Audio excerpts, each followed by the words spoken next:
নমস্কার বন্ধুরা, আমাদের এই চ্যানেলের আরও একটি নতুন পর্বে আপনাদের সবাইকে জানাই আন্তরিক শুভেচ্ছা, প্রীতি এবং অভিনন্দন। আজ আমরা শ্রবণ করব মৌনী অমাবস্যার মহাপুণ্য ব্রত কথা। মাঘ মাসের কৃষ্ণপক্ষের এই অমাবস্যা তিথিটি মৌনী অমাবস্যা নামেও পরিচিত। ধর্মীয় বিশ্বাস অনুসারে এই দিনে পবিত্র নদী বা সঙ্গমে স্নান করলে সেই জল অমৃতের মতো ফলদায়ী হয়।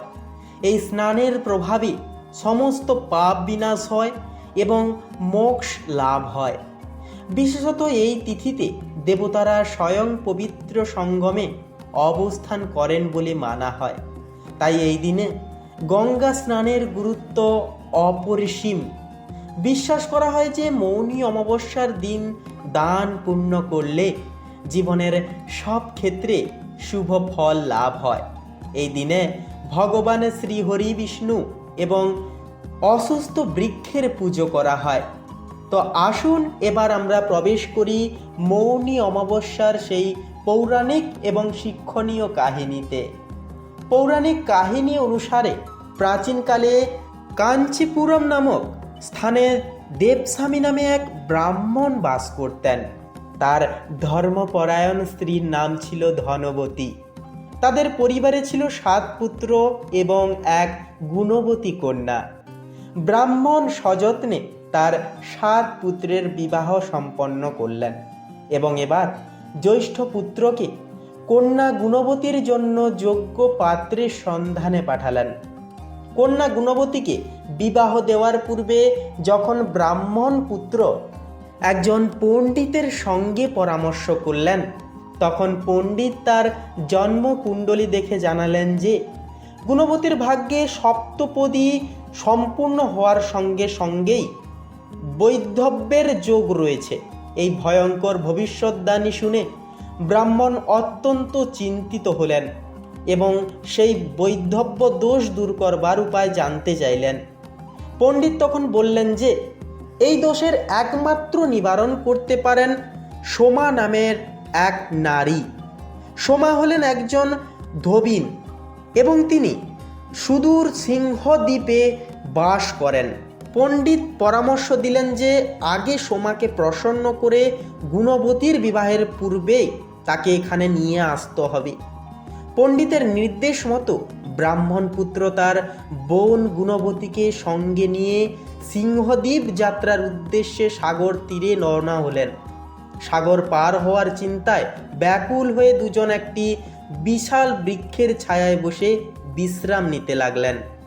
সেই বৃক্ষটির ওপরে একটি উঁচু বাসায় একটি শকুনির পরিবার বাস করত। সেই সময় বাসায় কেবল শকুনির ছানারা ছিল।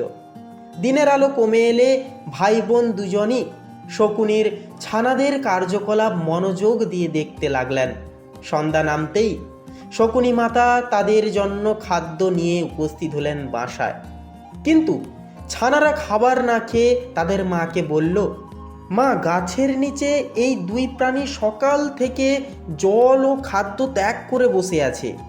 যতক্ষণ না তারা কিছু গ্রহণ করছেন ততক্ষণ আমরাও কিছু খাবো না। ছানাদের এই মানবিক কথা শুনে শকুনি মাতার হৃদয়ে মমতা ও দয়া জাগল। তিনি সেই দুজনের কাছে গেলেন এবং বললেন, আমি তোমাদের মনের ইচ্ছা জানতে পেরেছি। এই বনের মধ্যে যে ফল, ফুল বা কন্দমূল পাওয়া যাবে আমি তা তোমাদের জন্য নিয়ে আসবো, তোমরা আহার করো। ভাই বোন দুজন তখন শকুনি মাতাকে তাদের গন্তব্যের কথা জানালেন। তারা সিংহদ্বীপে সোমা ধোবিনীর কাছে যেতে চান।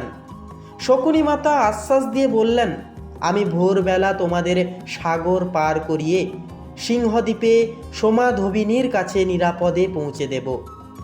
শকুনি মাতার অলৌকিক সহায়তায় সেই 2 ভাই বোন সোমার বাড়িতে পৌঁছলেন।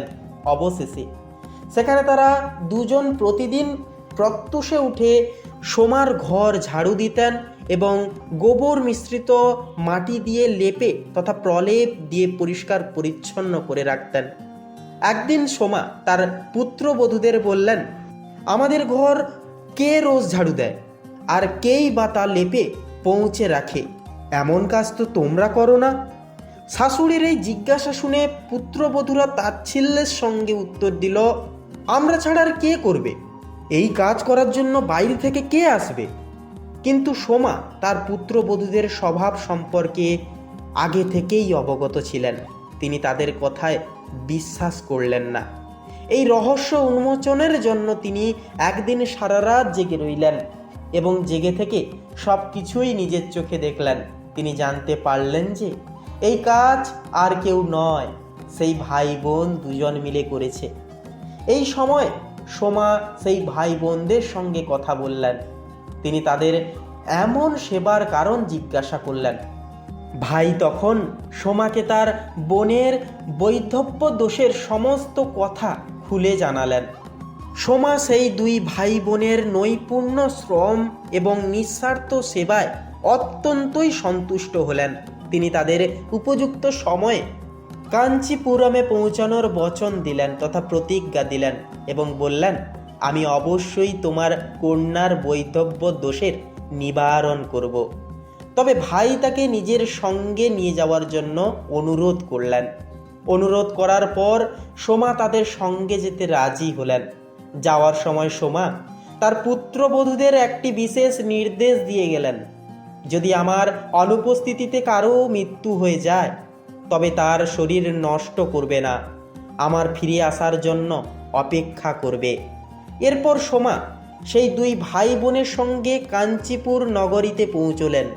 পরদিন গুণবতীর বিবাহের অনুষ্ঠান শুরু হলো, কিন্তু নিয়তির লিখন সপ্তপদী সম্পূর্ণ হওয়ার সঙ্গে সঙ্গেই তার স্বামী মারা গেলেন। সোমা সেই মুহূর্তে কোনো দ্বিধা না করে তার এখনো পর্যন্ত সঞ্চিত সমস্ত পুণ্যের ফল গুণবতীকে দান করলেন। অলৌকিকভাবে সেই পুণ্যের প্রভাবে গুণবতীর মৃত স্বামী তৎক্ষণাৎ জীবিত হয়ে উঠলেন। গুণবতীর বৈধব্য দোষ দূর হওয়ার পর সোমা নিজের বাড়ির পথে রওনা হলেন।